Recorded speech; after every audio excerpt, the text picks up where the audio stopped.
চাচার খুঁজে আসলে ভালো হতো।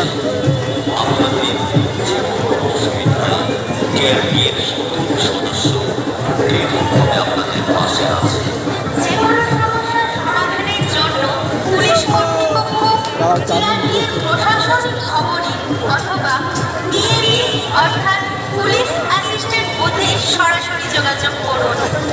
চত্বরে অযথা বাড়াবেন না। শৃঙ্খলা বজায় রেখে যেসব যাত্রী কলকাতায় যাবেন তারাপীঠ থানার সামনে সরকারি বাসে কাউন্টার থেকে টিকিট দেওয়া হচ্ছে। যেসব যাত্রী কলকাতায় যাবেন তারাপীঠ থানার সামনে সরকারি বাসে কাউন্টার থেকে টিকিট দেওয়া হচ্ছে। যেসব যাত্রী কলকাতায় যাবেন তারাপীঠ থানার সামনে সরকারি বাসে টিকিট দেওয়া হচ্ছে। সরকারি বাসের কাউন্টার থেকে টিকিট দেওয়া হচ্ছে। তারাপীঠ থানার সামনে সরকারি বাসের কাউন্টার।